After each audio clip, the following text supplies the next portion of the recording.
Welcome to Merryfield's Gardening Advisor, brought to you by the experts at Merryfield Garden Center. Join us as we discover beautiful plants, new trends, and exciting ideas for your landscape. So let's get growing together. Merryfield's Gardening Advisor, bringing out the best in your garden. Welcome to Merryfield's Gardening Advisor. I'm Peg Beer, and I'm standing in for Debbie Kapp today. She got to sleep a little late this morning, but I have a very exciting program for you. The guest today is Paul McLean, and Paul has been working with us at our Fair Oaks location now for how long, Paul? How many years? Coming up on 12 this September. Coming up on 12, wow. He is a wealth of information. He's lived his life working with plants and working in the soil and working with nature, and all of that is combined so well. And I enjoy so much at lunchtime being able to exchange all these ideas and thoughts because they're diverse. He started out in California. Yep. And knows all of that and so many things connected with that. But primarily the show today is focusing on education. We have to educate ourselves too. We have to stay up with trends. We have to know what's out there. And one way of doing that is something that we did recently. Quite a group of us actually went over to Baltimore to a large nursery show called MANTS, M-A-N-T-S. Now, tell us, what is this all about, MANTS? MANTS is the Mid-Atlantic nursery trade show. It has been around for over 35 years. It's been in Baltimore for 35 years, and it is one of the premier trade shows in the nation. So we go up, and this is a little trade magazine we get reminding us, oh, we got to go. And so with us, we send up people from every aspect of our group: the houseplants, the outdoors, the shrubs, perennials, indoor crafts, products, our ad people, communication people, all kinds of stuff going on up there. Because there's a lot of information to be had. This is just a picture out over a small portion of the floor, that we call it, where people set up their booths, many with representations of the shrubs or the perennials or the products that they sell, and they're staffed by knowledgeable people who share that knowledge with us. And so as we progress through today's show, we're going to talk primarily about shrubs. This man is very knowledgeable about the whole 9 yards, but he really focuses a lot on the shrubs and will share not just the new trends and the keeping up, but also how they relate to some of the old favorites.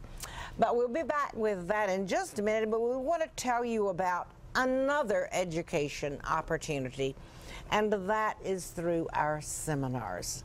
We do at all 3 locations free seminars at this time of the year. They usually last an hour and a half, and the person giving them has the time, the expertise to share with you. So I do encourage you, if we can bring up that first today, and thank goodness we did not have the ice storm that was predicted or possibly predicted. At 10 a.m. at the Merryfield location, we will be having a seminar on houseplants primarily, and Vivian, who is manager of the greenhouse down there, will be giving that seminar. And then at the Fair Oaks location, we will have landscape renovations, and Renata Holt will be presenting that one on what do you need to do to tweak your landscape and how can you go about it. And then out at the Gainesville location, we have Peter Deal, who is giving a seminar on pruning. He is a certified arborist, and the fantastic thing is with sharing this pruning, because there's certain things that can be done even at this time of the year, but pruning can be an issue for people because doing it right is very important. So those are the things that I really encourage you to do today, if possible, is select one of those and go, because you'll be glad you did, I think. Next week, we will have, of course, 3 more seminars. The one will be landscaping with native plants. One will be growing plants indoors. The other will be the principle of landscape design. And Bob Warhurst will be at our Fair Oaks location at 10:30 this morning. And he will be there to sign this fantastic book, The American Dream. It is the rags to roses story of Bob Warhurst and the evolution of Merrifield Garden Center. It's a fantastic book, and he'll be there to sign it if you choose to come and have him do that. All right, quickly, back to our topic. Yes. And I think that one of the first shrubs that we wanted to talk about is one that will be coming into bloom soon. Yep, the witch hazels. Yes, so tell them about witch hazels. Witch hazels, deciduous plant, known for its anywhere from late fall to midwinter, early spring color, come in a variety of colors. Mostly yellow is known, but there are also red tones too. They are extremely easy to grow, and you just basically put them in the ground and watch them grow for you and prune out what you like to cut and bring inside the house. Here you can see a nice color combination of different varieties. There's a new cousin that is evergreen. It's called the styliums, and they are evergreen and usually low but very, very hardy. And let's go to the picture of that one. There we now, go. I really don't know this plant. This one's new to me. What is distinctive about the stylium? It's just a really nice, hardy evergreen. We've been selling it for a couple of years and went through last winter very well. Most of them are low and spreading. The copper tone and vintage jade has been around for some time, but there's a new one, hopefully we'll find out this year, called linebacker, which is going to be much taller and wider and for a nice screen. So they're very, very nice. They have little tiny red flowers if you look for them in the spring. So it's tiny flowers then. It's not as showy as the others. No, the main aspect is the green evergreen foliage and a little bit of copper tone on the new growth. Okay, so we're looking at the actual foliage as its major attractant. Yes, because the witch hazels, mine isn't in bloom yet in the garden. These were forced a bit for the show particularly, but they're spectacular because they bloom when very little else is in bloom. And one can trim them up into almost a topiary, or even a small tree. A small tree is a better term, Absolutely. Isn't it? Yes. But I absolutely love them, and so if you're not familiar with them and you have the space, that's a good choice. Yes. And check out the evergreen one too. I intend to check it out also. And we'll have a lot more information for you when we come back. We need to take a break. Thank you.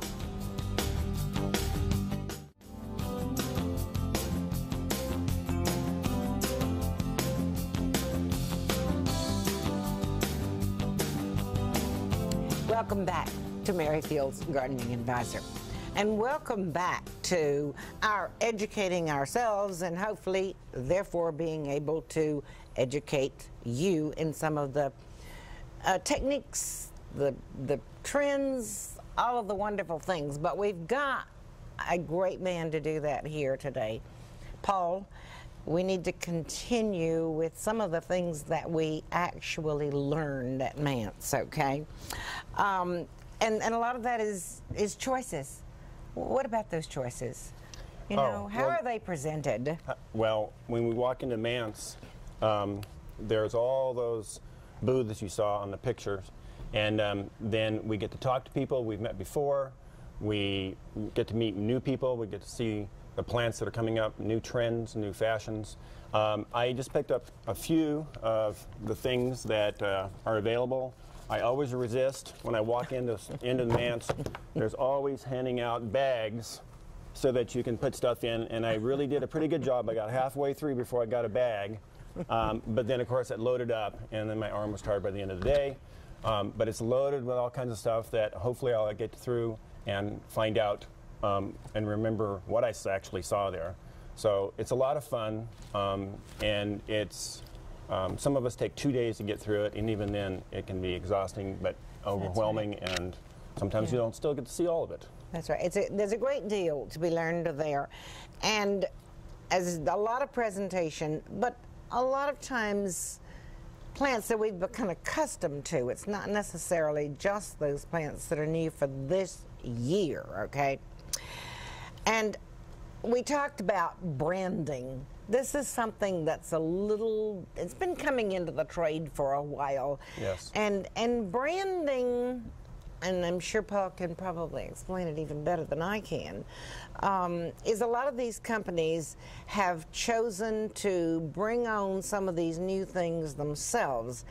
And sometimes you're telling me there's very little difference in some of these plants, right? Well, the branding's a great idea, and you see it in all kinds of stuff, food and everything else. And there's a lot of places that are doing branding, and they come up with new varieties and for their brand.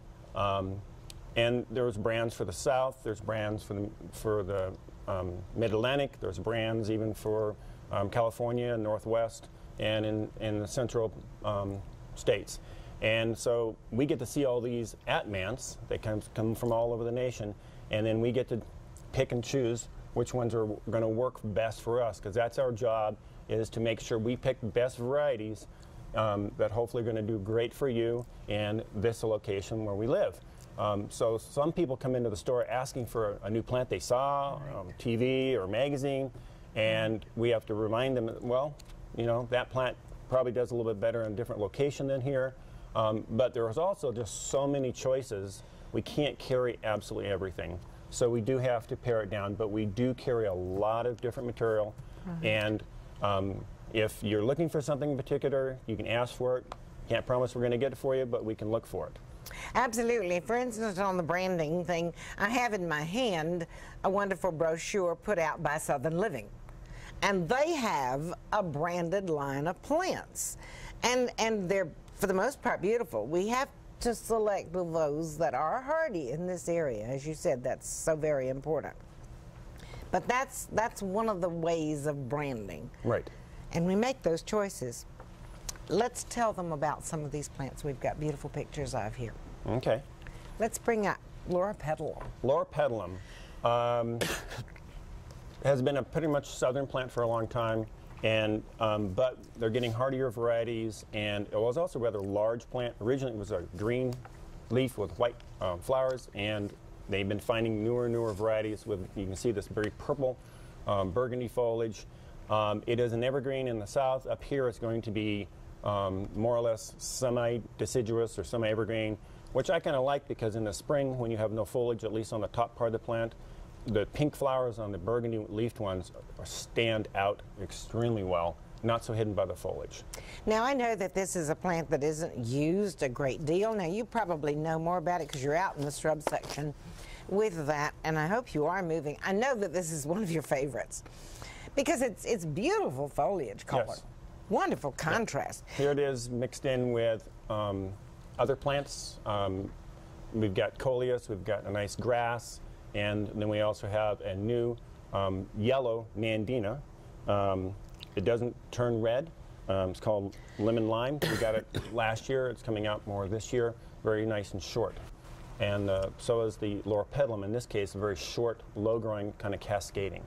So there's lots and lots of choices in the Loropetalums and all the plants. We try to carry a nice selection of a variety of sizes and shapes. And that's great. And look how beautiful it is in that container. We're doing a lot of things in containers these days. Of course, we've been doing that at Merrifield for some time, yes. But there are a lot of people, that's the only garden they have. Yeah, on a patio. Yes. You know, small deck, even an apartment building. You just have a little spot. You can put a nice pot. It doesn't have to be just annuals. You can put in a permanent shrub, put in some perennials, stick in your annuals for various color throughout the year, and just switch them out. And if the plant gets too big, pull it out, give it to your mom, give it to the local high school or church, and get another plant, put it in there. Absolutely. So containers are fantastic. Tell us a little bit about crepe myrtle. There's always something going on in the crepe myrtle world. Right. Here is a picture of a nice selection. It's a new Magic series, all on the shorter size. Most of them are 10 feet or shorter. A lot of them also have been selecting not for the size and flower color, but also for foliage color. A lot of them have more burgundy tones. Crepe myrtles, as a lot of people know, are super easy. Get them in the ground, you water them a few times, and that's pretty much it. They love the summer, they love the heat. They just keep coming for you back every year in the summertime. And I personally love the fact that there's one out there for everybody. Yeah, more and more coming on all the time. There's so many of the smaller, beautiful varieties now. I know one of my daughters really this spring wants a nice one that's going to grow 8 to 10 feet. And guess what? They're there. They're there. And you don't have to worry about it overgrowing. She wants to use it on the corner of her house, which is a perfectly beautiful place to do it. So crepe myrtle are fantastic. We have time quickly for a little bit to be said about the next one, which is tiger eye. Tiger eye is this plant here that's next to the roses. It is a sumac, but is not really invasive, doesn't spread very fast. Bright, bright, bright yellow foliage turning into reds in the fall. And the best thing to do is just whack it back every year in the springtime, chop it right down to the ground, and come back up with nice, beautiful foliage. We have the roses up here. A lot of people know about knockout roses, great shrub roses, but there's a ton of other kinds of roses that will do just as well. Come in and investigate. Absolutely. There are some beauties out there. We have to take a break, Paul, but we'll be back, and Paul will give you a lot more information.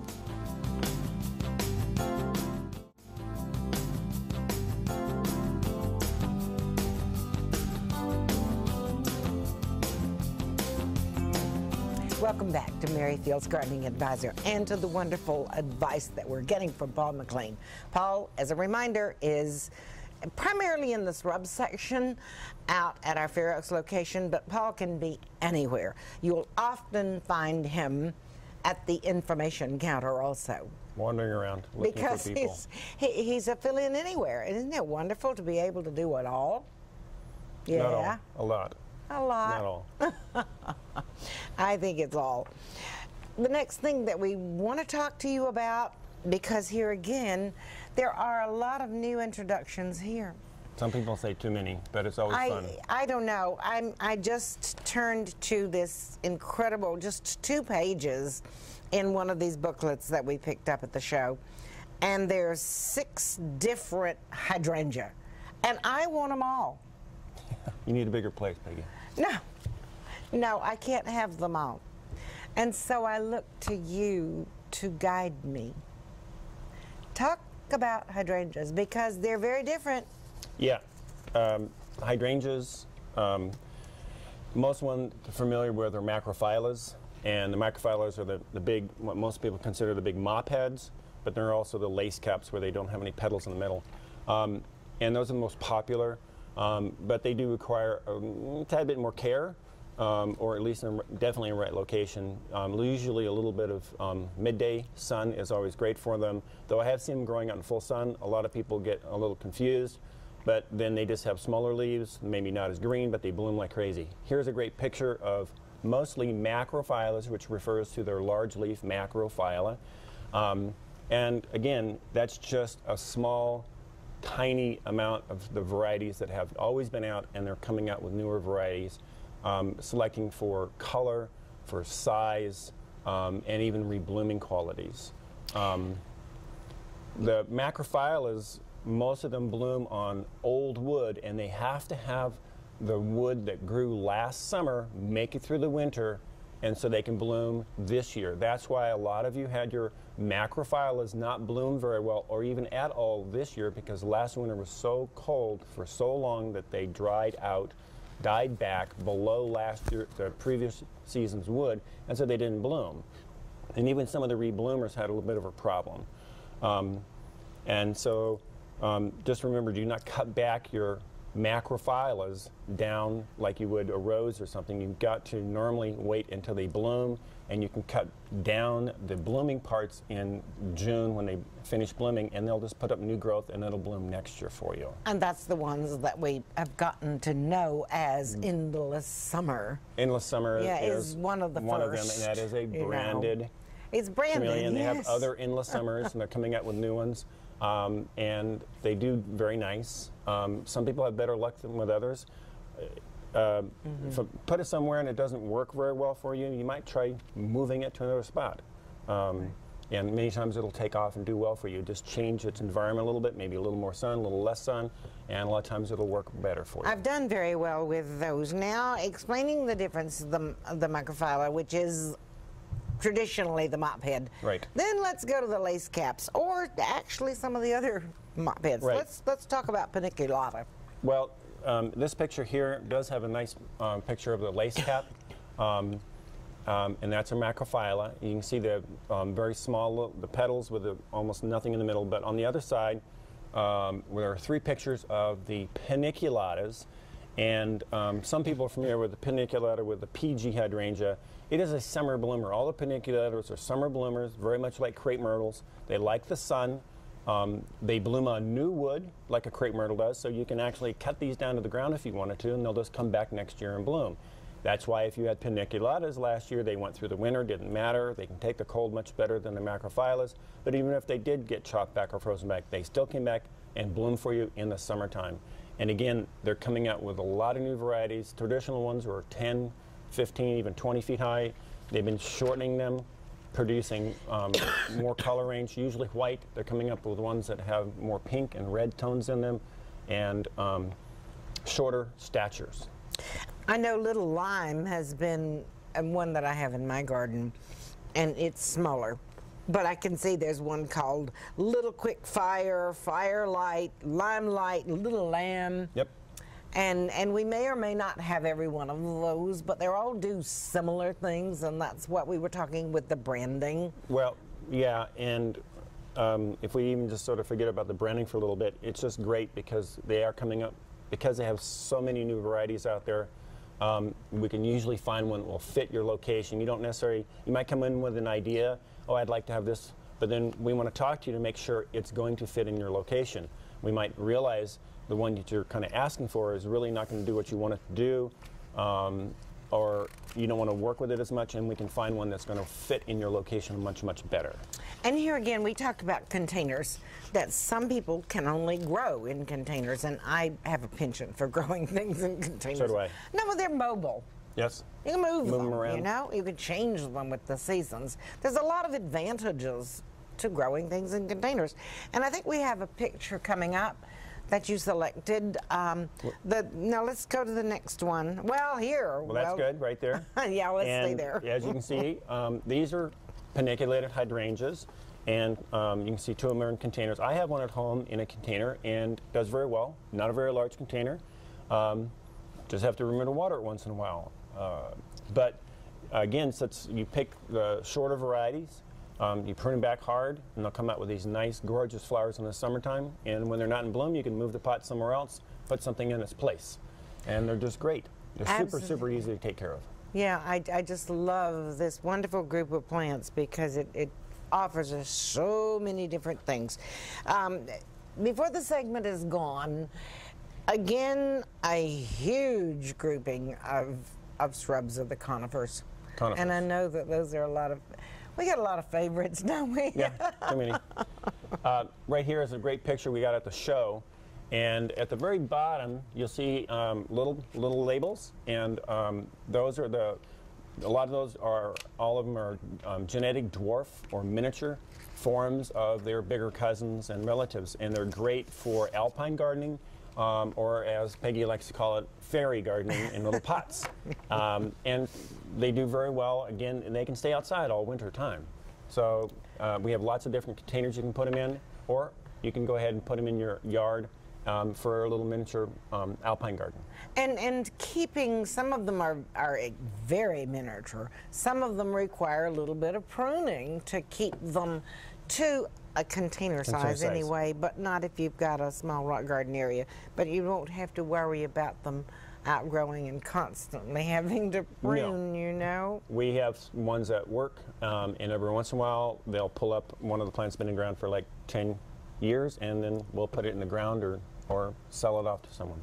And the beauty of these conifers are, there's so many that again aren't going to become maintenance issues because they only grow to 2 feet, 3 feet, 4 feet. So you're not out there making little balls out of these things. No, just a little nip tuck once in a while will be just fine. That's right. So we look for things that are low maintenance because, well, just because it gives us more time to do something else, you know? Right. Absolutely. So we'll be back in a moment and share more thoughts on these incredible evergreens.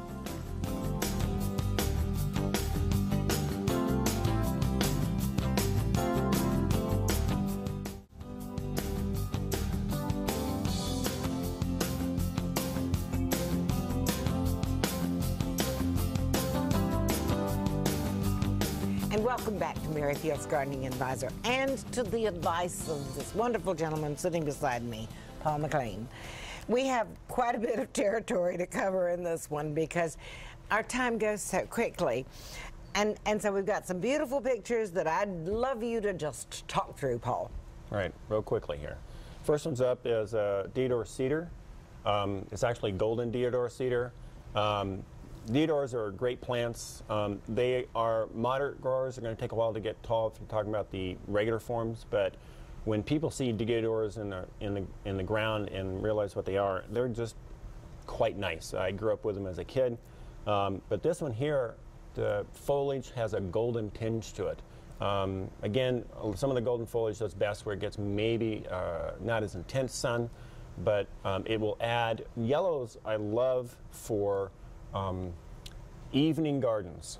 That twilight hitting the yellows in your garden make them just stand out. It might only be 10, 15, 20 minutes of time that they really shine, but it's well worth it. And the other part of the time, they do add interest and they help to show off the other colors in your yard. Absolutely beautiful. And the next slide that we'll bring up is another one that shines in the garden. Yes, this is a dragon's eye pine.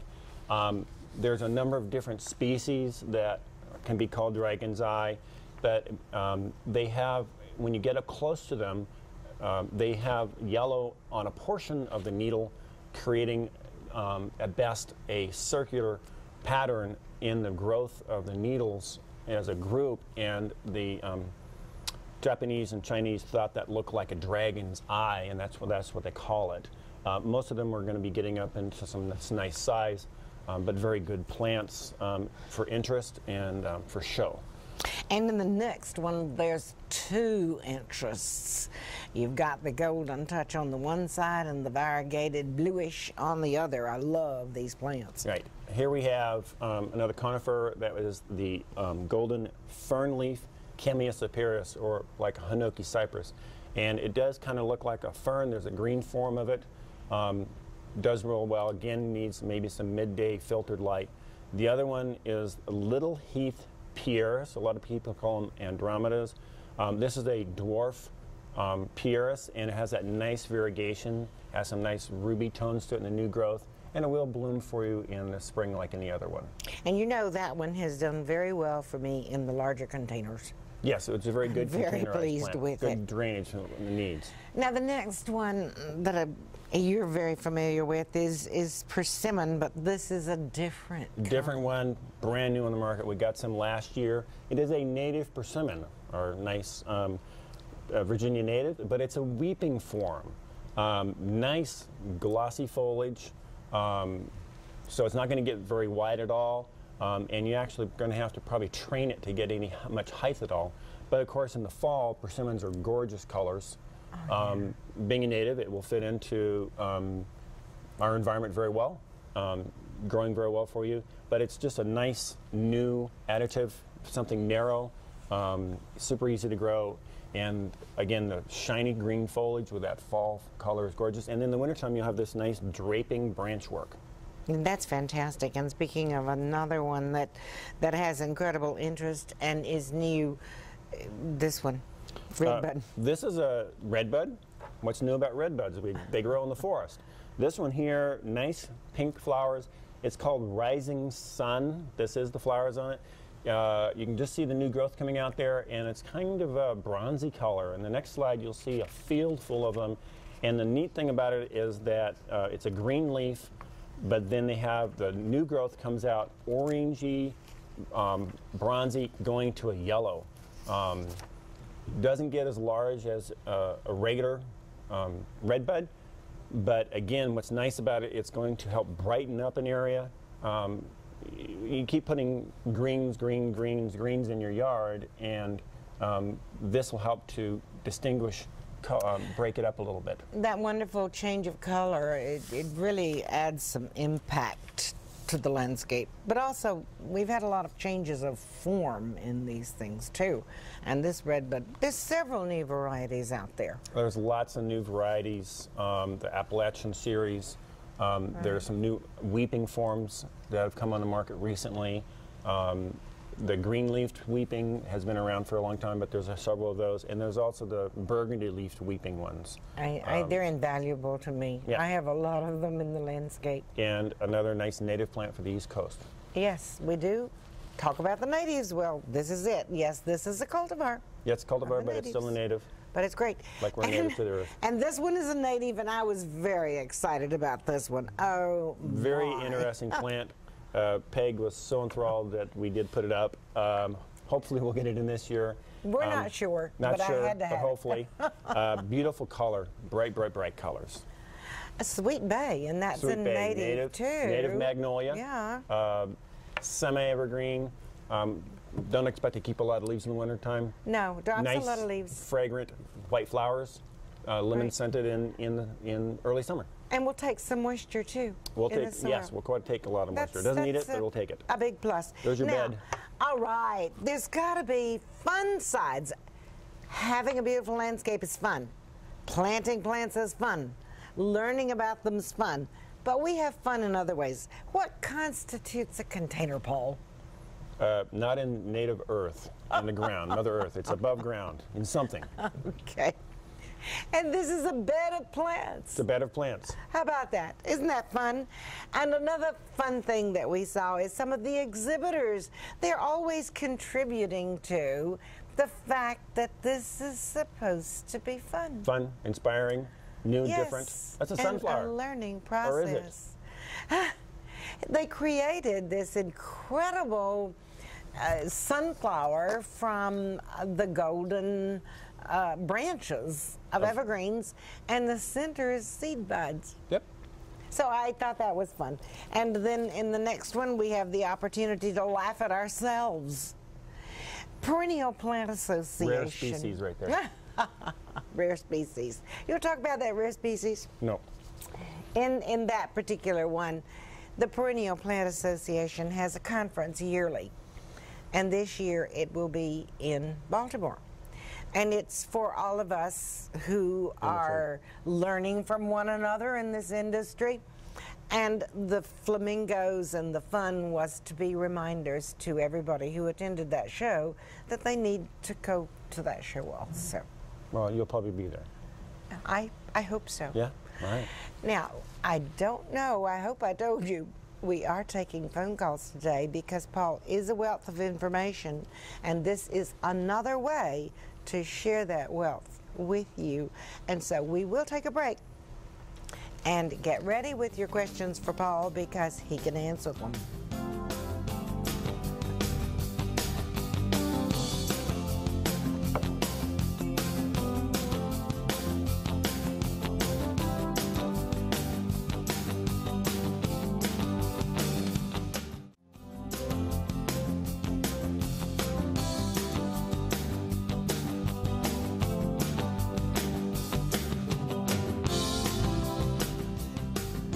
Welcome back to Mary Field's Gardening Advisor and to our question and answer time. And I think we have Ed on the phone. Yes, you do. Good morning, Ed. Good morning. Enjoy your program today. Thank you. Yeah, I wanted to ask Paul, Paul, about the Daphne, I've planted several around the front of my house because I want to enjoy them in the early spring, the fragrance of them. And it appears they're almost getting little flowers on there now, but I'm worried that they might freeze. And I want to be sure I protect them. So what do you know about the Daphne, and what do you think I should do with these that seem to be headed for blooming? And I see we may have some cold weather coming up here. Well, we always have unexpected cold weather. Paul, you're not hearing, were you hearing what this gentleman's questions were? Uh-oh, nope. We should have put that thing in.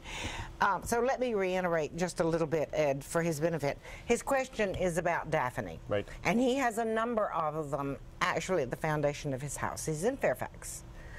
And I don't know which variety. Do you know which variety it is, Ed? I really don't. They're variegated. They're variegated. Okay. That tells us something. But he also says he thinks he sees buds, and he's worried that they'll get frosted if we have really cold weather.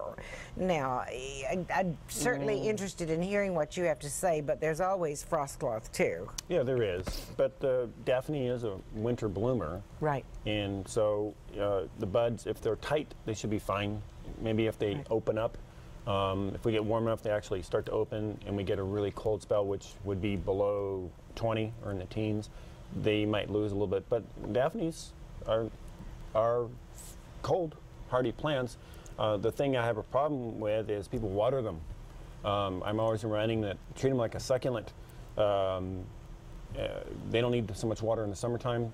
We get potentially 30 to 40 inches of rain here throughout the season. So if they're sited correctly, then they should be fine on natural rainfall, and they'll actually make it through the winter better if they're not forced fed water into late summer, because that'll keep the tissue soft, and that's what's going to burn in the wintertime, even just a normal winter. So hopefully, Ed, that answered your question. Yeah. I think Daphnes are fantastic. Sometimes there's a couple of varieties that can be just a little bit temperamental, but they are so worth it. The fragrance, you don't have to get down into it. No, it comes to you. Yeah, they do need very good drainage, though. Thank you very much, Ed, for calling us. Well, you're welcome. And the thing about the water is very good, because I tend to water them. I didn't know that, but that was very good information, Peggy. Thank you so much, Ed. Yes, we learn from each other. And I believe we have someone else now on the line, if we can go to them quickly. Is it Chelsea, who's from Alexandria? Is Chelsea there? Good morning. Chelsea, you have a question for Paul? Oh, no, I can hear her briefly. Are you there, Chelsea? No, I think we've lost Chelsea. Now, do we have anyone else on the line waiting, or are we having a little problem here? Okay, at the moment I think we're having just a little bit of a phone issue. So when we're talking about these evergreens, I brought along something that I ran out into the garden, in my own garden last night, and Paul and I exchange ideas a great deal. And I'd love you to talk, because I've told you about my situation. Talk to them about what can happen to some of these plants. Okay. So Peggy told me that she planted this plant in her yard a few years ago, and doing quite nicely. And then one day she walked out and she noticed that this was growing off the top of it. And she left it because it was kind of neat and interesting. And so she's now thinking about ditching this and letting this one take over, because she kind of likes the male cones on here, and then we also have the female cones here. This is a good example of how we come up with new varieties, is that something that we've had for a while, it's called a bud mutation, sports out into something a little bit different, whether it's shape, form, or color. So that's where some of a lot of our new varieties have come from. And it's very interesting, and I really should have, and any of you really should, prune that out most of the time, okay? Unless you notice that it's something very unusual, Yep. you may have a beautiful new plant there. So take a look at it for a while. But I actually looked at it for 2 years. No, which means... And you've decided to keep it. It's a good size, but I want it. Yes. I have the space for it, and I love it. It's beautiful to trim on for Christmas. Now, I'm going on, and I believe we have Mark on the phone waiting to answer his question. Good morning, Mark. Good morning. And you have a question? I got a question about my conifers in my yard, especially my deodar cedar and the mugos. Seems like every summer they get attacked by these caterpillars, and they go on a mass defoliation, grouping all together, and it's like hard to find them. Once I get them, I can eradicate them, but I'm wondering if that's a big problem around here in Virginia. Well, it depends on the caterpillar. You can certainly, if you want to, bring in a sample, and we can try to identify it. But there's also some nice products you can spray, even as, since you seem to know that it keeps coming every year, is that you can go ahead and pre-spray with, there's a nice bacteria out there. There's actually 2 of them. The spinoside would be a broader spectrum, and it'll take care of little tiny ones, but also the bigger material if you miss them, and it doesn't affect anybody else. So I see. Some of these trees are tall. The deodar cedar is like 20 feet tall. Is that easy to spray like that, or? There are special sprayers that you can buy, even hose-in applications that you could get up that high. Well, I guess I'll bring a sample in then this summer, and we can figure out what they are. that sounds great, Mark. Thank you so much. We're very good at that. Thank you. I believe we do have one gentleman. If you'll hold on, we will be back in a moment, and Paul will be answering your questions. Thank you.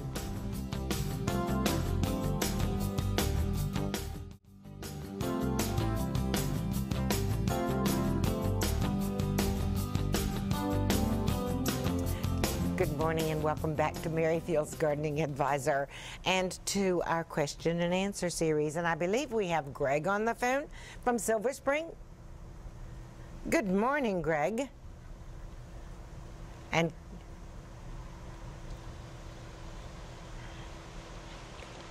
they have these LED grow.